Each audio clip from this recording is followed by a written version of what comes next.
It's going to use London as a cash cow by forcing councils to sell off their most expensive council properties to pay for homes that most people wouldn't regard as affordable in other parts of the country.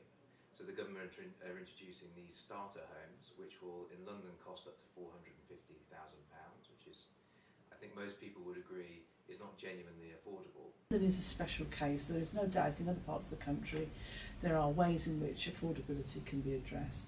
But if we're looking at the London scene, my own personal view is that without forms of regulation within the private rented sector, we're going to continue to see prices rise, and fewer people will be able to afford those rents. However, there will always be somebody that can afford the rents in London because it's a global city. But it just means more and more people are just out of the frame altogether. What happens to them? I think we need to put that question in the context of broader housing policy or policy towards housing.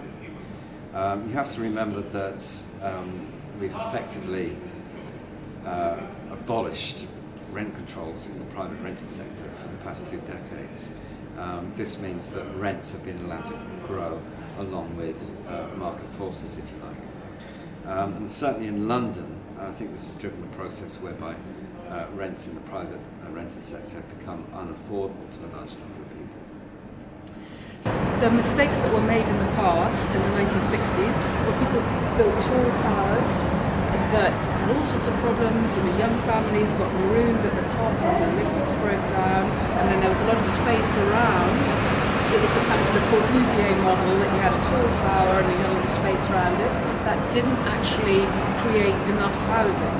And it's much better to build at higher density but lower rise, so people are closer to their neighbours, they don't get problems when the lifts break, and you get a better environment. And I think if we built better in the 1960s, we wouldn't have quite such a problem now, but we need to learn those lessons in what we build.